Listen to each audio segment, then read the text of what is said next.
María, gracias por aceptar esta entrevista. Encantada, encantadísima de volver a Colombia y de charlar con ustedes. Muy bien. Por supuesto vamos a hablar de la nueva novela. Esta novela, Cira, tiene un nombre muy corto y seguramente hay mucha recordación para los lectores. ¿Cómo fue regresar a una historia tan conocida, tan exitosa y tan leída a través de este nuevo libro? Pues realmente no entraba en mis planes en un principio volver a Sira. Todo lo que ocurrió con el tiempo entre costuras fue enormemente grato, muy satisfactorio, momentos muy felices, pero también fue muy intenso y un poco convulso, ¿no? Todo como creció casi de la nada una novela y después el tránsito internacional y convertirse a serie y convertirse en traducciones. El caso es que cuando yo afronté una segunda novela, noté que Sira y yo necesitábamos un descanso, necesitábamos que corriese el aire entre nosotras, porque había sido todo, como digo, muy feliz, pero un poco convulso de más. Con lo cual, bueno, llegó otra novela, Misión Olvido, en 2012, después llegó La Templanza, Las hijas del capitán, y a lo largo de todos estos años los lectores no recordaban a Sira con muchísimo cariño, pero no me insistían en una segunda parte y yo también lo dejé por descartado prácticamente. Y tenía una nueva novela empezada, que iba a ser mi quinta novela, que solo arrancada, no muy avanzada, pero estaba empezada. Y fue durante un viaje a Tánger cuando empecé a pensar que me apetecía muchísimo volver a aquellos escenarios por los que transitó Sira en el pasado. Pero yo misma me restringía un poco la idea de volver pensando que ya había estado allí en otra novela. Pero bueno, poco a poco me fui levantando esa especie de prohibición que por otro lado no tenía ningún sentido, que yo me la autoimpusiera, y así fue como a partir del escenario, decidiendo volver otra vez a aquel Marruecos de los años 40, tuve claro que si retornaba al escenario tendría que ser de la mano de Sira, no la podía traicionar con otros personajes, y así fue como dejé aparte aquella novela empezada y empecé a escribir Sira. Bueno, aquí hay varias cosas interesantes. La relación con un libro viejo y la relación con un libro nuevo. Entonces, vamos con el primero. ¿Cómo es la relación con esa novela tan exitosa? Y no sé si un poco se sale de las manos la vida de la novela, porque la novela coge unos rumbos que no imaginabas, ya me contabas en esta respuesta. Entonces, ¿cómo es esa relación con el mundo entre costuras? Hoy en día, ¿qué piensas de ese libro? Es una novela a la que yo le tengo un cariño inmenso porque me abrió las puertas a este nuevo mundo. Yo por entonces era una profesora de universidad que no ambicionaba convertirme en escritora con mayúsculas, nada por el estilo, simplemente pensé que iba a escribir una novela como un complemento a mi vida profesional. Mi único objetivo era publicarla, no tenía ningún interés en saber qué vendría después de la publicación. Todo mi límite quedaba ahí. Entonces esta novela me trastornó la vida en ese sentido, me hizo cambiar de profesión, me abrió a un mundo nuevo, me trajo montones de satisfacciones, muchísimas. Pero para mí era ya una novela que había quedado atrás, ¿no? Una cosa a la que le guardaba muchísimo cariño, pero que pertenecía a 12 años atrás, a otro momento de mi vida. Y con el libro nuevo, entonces, ¿cómo empiezas a tejer esos hilos? De pronto, de la manera anecdótica lo pregunto tal vez, ¿volvías a las páginas de la antigua novela? ¿Cómo fue esa relación? No volví ni a la primera página. Decidí que no iba a leer la novela, decidí que no iba a ver la serie de televisión tampoco y que iba a empezar a escribir simplemente con aquel personaje que quedó en el pasado, rescatándolo con mi memoria, con mi evocación, pero sin volver a la palabra escrita ni a la imagen visual. Es cierto que al principio no era miedo lo que sentía, ni mucho menos, pero bueno, dije, bueno, vamos a ver cómo va esto, igual la idea no es tan acertada, igual a la hora de arrancar a escribir se me tropieza un poco la historia, me cuesta trabajo, pero no, todo fluyó muy bien desde el principio, con mucha naturalidad, me fue muy sencillo encontrar la voz de Sira otra vez, porque las dos novelas están narradas en primera persona, no soy yo la narradora, es la propia Sira. Primero fui cautelosa, ¿no? Diciendo, bueno, vamos a ver si son 12 años, mi voz personal puede haber cambiado y quizá yo eso se lo transmito a Sira y le doy una voz distinta. Pero no, el registro fue el mismo, hubo todo fluyó de una manera muy natural, muy orgánica y así hasta el final de la obra. Esta novela recoge una historia también un poco no sabría clasificarla entre novela histórica, pero sí son hechos del pasado. Sí. Y un poco la pregunta es, ¿cómo reconstruyes el pasado? ¿Qué técnicas utilizas? ¿Vas a libros? Por supuesto hay una documentación, eso es clarísimo, para poderlo reconstruir, pero ¿cómo es? Porque es una de las grandes riquezas, sienten algunos de tus lectores de tus libros, esa reconstrucción de las ciudades y de los tiempos pasados. Sí, para mí es fundamental la documentación, es algo que hago con dedicación, con intensidad, con mucha atención, pero también lo disfruto muchísimo, o sea que le dedico mucho trabajo, pero es un trabajo gozoso porque es un gran aprendizaje para mí también a nivel personal y después además me va marcando las líneas por las que va a transitar la acción de la novela. Recurro a todo tipo de fuentes, quiero decir, me interesa la gran historia y para ello trabajo con material, textos de especialistas, artículos académicos, con conocimiento, digamos, más enciclopédico, con voces muy autorizadas, con digamos, estudiosos de aquellos momentos seleccionados para que sean, digamos, las voces de más prestigio.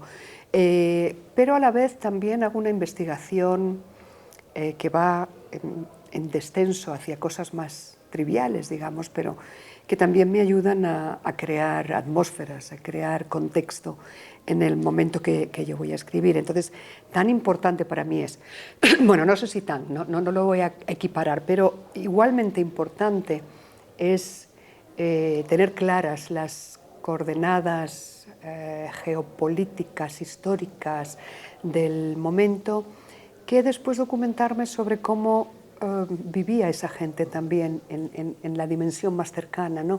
Entonces me interesa saber qué música sonaba en la radio, qué periódicos leía la gente en aquellos días, cómo se vestían, incluso qué tipo de...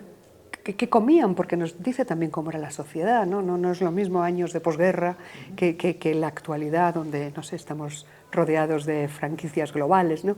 Entonces intento averiguar todo eso también para dotar las escenas y los momentos de la mayor verosimilitud posible para que después los personajes se puedan mover de una forma confortable y los lectores absorban no solo las acciones en sí mismas de los personajes, o no solo los pensamientos o los diálogos, sino también el contexto que les rodea en todas sus dimensiones. Y quizá eso es lo que hace los libros tan cercanos, porque vamos a ver, si uno explora un libro de historia académico, pues por supuesto es otra cosa, clarísimo, pero además tiene un acercamiento distinto a esas épocas y a esos temas. No sé si en últimas eso es lo que permite aprender un poco de historia a través de una novela que resulta también atrapante y deliciosa de leer. Sí, yo hago un esfuerzo constante para equilibrar las dos facetas, ¿no? Que es de la gran historia, los acontecimientos que marcaron la época, por supuesto, y los intento tratar con absoluto rigor. Siempre intento no ser, que mi versión academicista no permee demasiado. O sea, tengo una gran cantidad de información, manejo una cantidad enorme de información, pero intento pulverizarla todo lo posible para que no se haga pesada, ¿no? A veces nos pasa leyendo alguna novela que hay como un grumo que se nos atraganta al leer, porque los autores ante tanta información nos abruman, ¿no? Con esto. Y yo tengo esa tentación muchas veces también, ¿eh?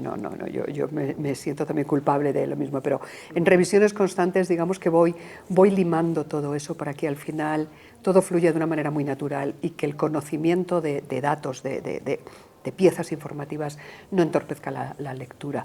Y luego, por otro lado, como digo, bueno, pues es la sal y la pimienta de las cosas pequeñitas, que también hay que ponerlas en el momento justo, también sin abrumar, también de forma equilibrada, pero que haga, como decías, que los lectores, bueno, disfruten ese contexto y a la vez aprendan algo sobre cómo era el mundo de aquellos días. Bueno, y hay un pacto de digamos, fidelidad con la historia. No, todo el tiempo te he nombrado libros de historia, que por supuesto no es tu novela, pero ¿te preocupa o es preocupante para el lector que haya datos de pronto un poquito ficcionalizados y pasados por el sedazo de la literatura? ¿O cómo asumes ese compromiso un poco de relatar otras épocas? No, a mí me sale ahí la vena académica y yo intento ser todo lo rigurosa que puedo. Y si en algún dato no lo tengo claro, intento omitirlo.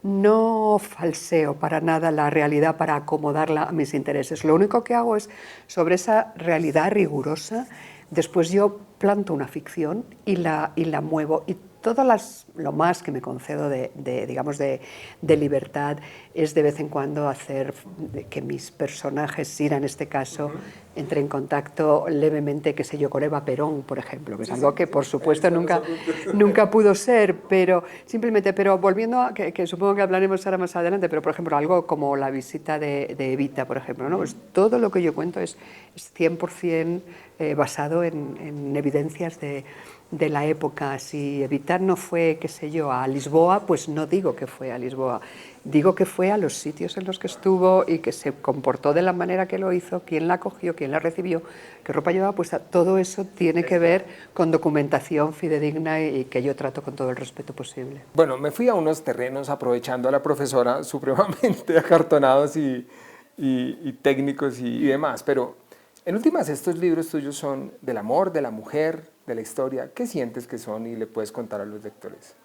Pues a mí me cuesta mucho ponerles una etiqueta. Me preguntan a veces por el género que yo pretendo escribir y yo siempre digo que yo quiero escribir novelas, digamos de corte más o menos clásico. No son novelas clásicas, no es la novela del 19 en absoluto, pero intento que ninguna de sus vertientes sea lo suficientemente distanciada de las demás como para que se pueda asignar a una categoría y no a otra, ¿no?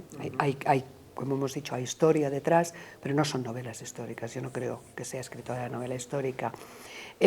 Bueno, hay amor, hay romance, pero como lo hay en multitud de novelas y nadie las... Tampoco es una novela romántica para No, para nada.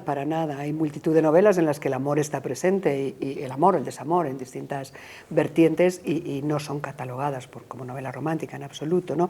Y después, bueno, hay peripecia, hay aventura, desventura, pero tampoco considero que sea una novela de aventuras en ese sentido. Entonces, yo creo que tiene dosis considerables de varios elementos, pero intento que estén equilibradas, ¿no? Para que al final, bueno, pues sea una novela con 6 letras nada más. ¿Qué piensas del género novela entonces? Llevamos tantos años oyendo que muere la novela, que es el fin, que ya está. No, yo creo que es la gran ficción, es lo que nos sigue ahora en estos tiempos de pandemia, ¿no? Que hemos estado tan aislados y que por suerte mucha gente ha recuperado la lectura cuando estaba distanciado de ella. La novela ha sido una tabla de salvación para muchísima gente.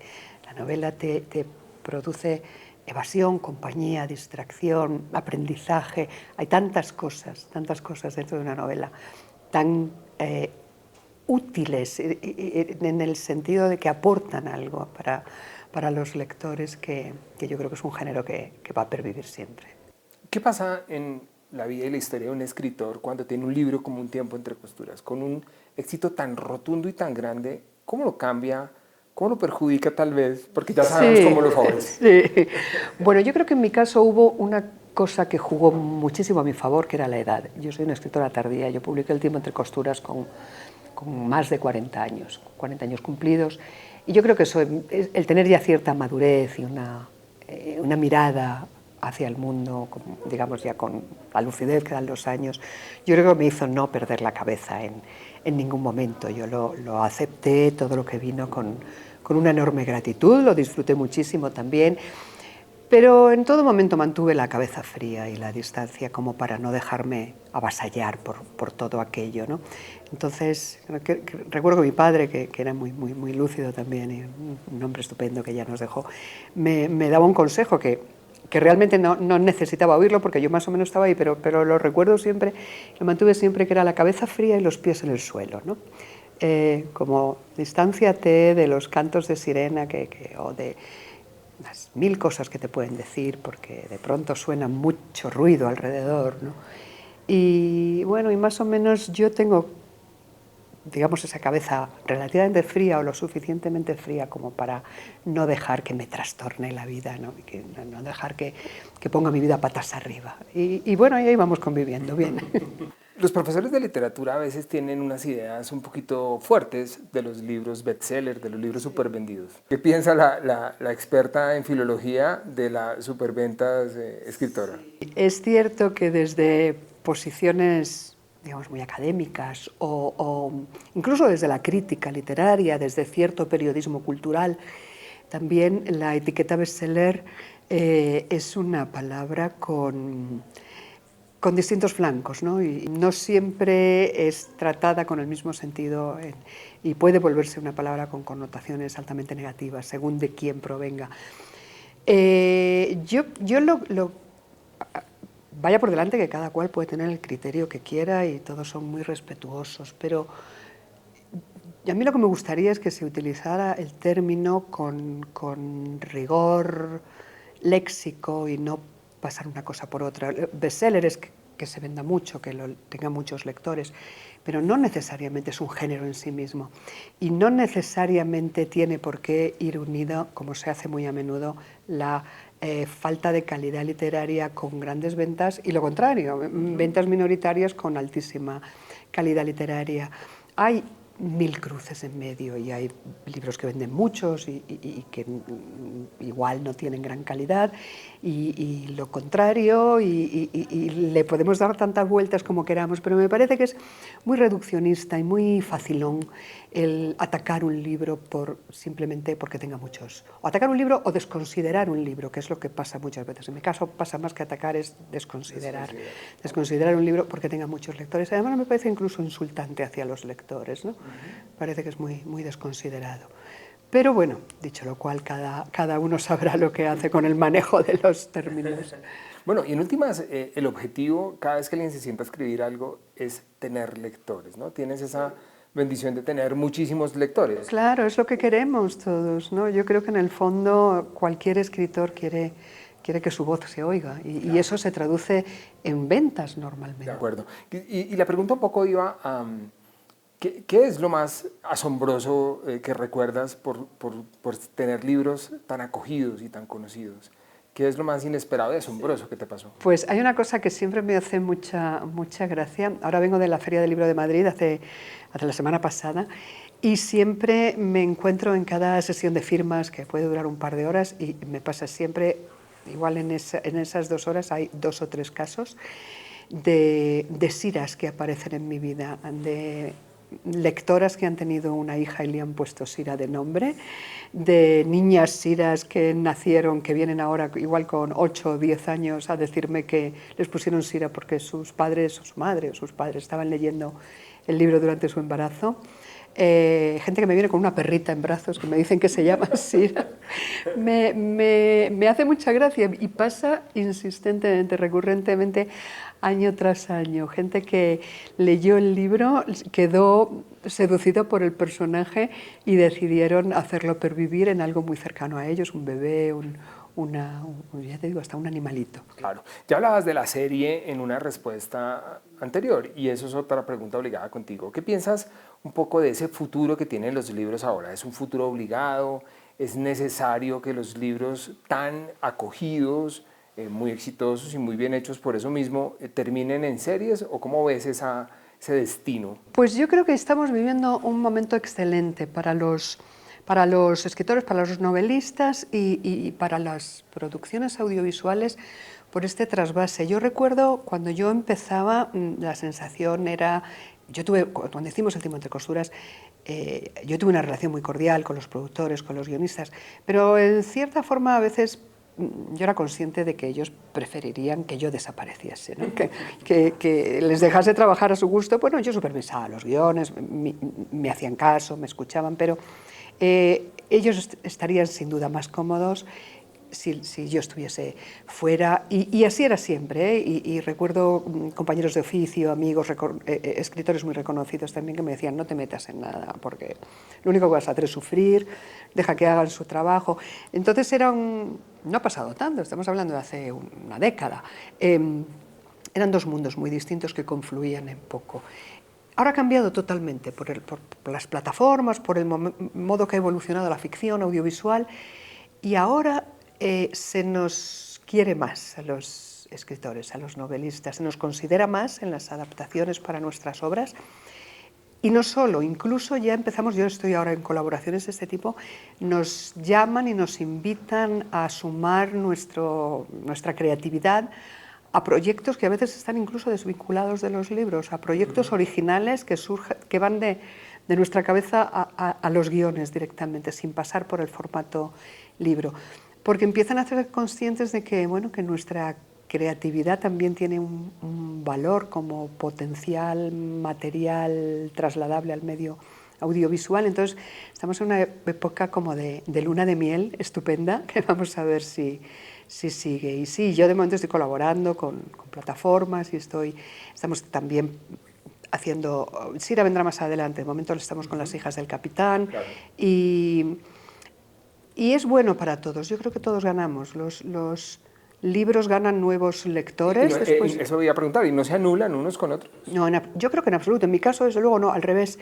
Las series alimentan y traen a nuevos lectores, y luego también las series cuentan ya cuando se estrenan con una, digamos, una audiencia cautiva que han sido los lectores, que van a ir en bloque a ver la serie después. De momento es un win-win, como suele decirse. Y bueno, y del Quijote se siguen haciendo desde tiras cómicas, películas y de todo más. Absolutamente, y no hay que tener miedo, no, yo creo que no se desvirtúa, todos sabemos lo que es cada cosa, claro, nadie pretende que un cómic tenga la sustancia absolutamente entera de una novela de 700 páginas, pero cuando las cosas se hacen bien, se hacen adaptaciones con rigor, con respeto, yo creo que es estupendo porque amplifica el ámbito y el alcance. Empezamos con Sira y hay que terminar con Sira. Entonces, Sira, ¿el destino de Sira está sellado o será posible que No lo sé.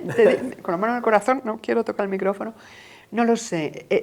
A ver, sí tengo claro que no va a ser la próxima novela, no va a venir de inmediato. Más adelante, puede que sí porque Sira la despedimos al final de la novela con unos 35 años más o menos. Le queda mucho por delante, el mundo empieza etapas nuevas, muy interesantes también, entonces digamos que hay recorrido, y hay recorrido vital y recorrido histórico para que pueda seguir. Ahora, ¿cuándo? ¿Cómo? ¿De qué manera? No tengo idea. Otro viaje habrá que te empiece también a... Ojalá, yo creo que sí, que en algún momento no me extrañaría que volviese, pero no tengo ninguna prisa tampoco. Igual no hace falta esperar 12 años otra vez, pero algún tiempito sí esperaremos. Vale. María, muchas gracias por estos Encantadísima, minutos. Todo lo contrario, un placer, muchas gracias.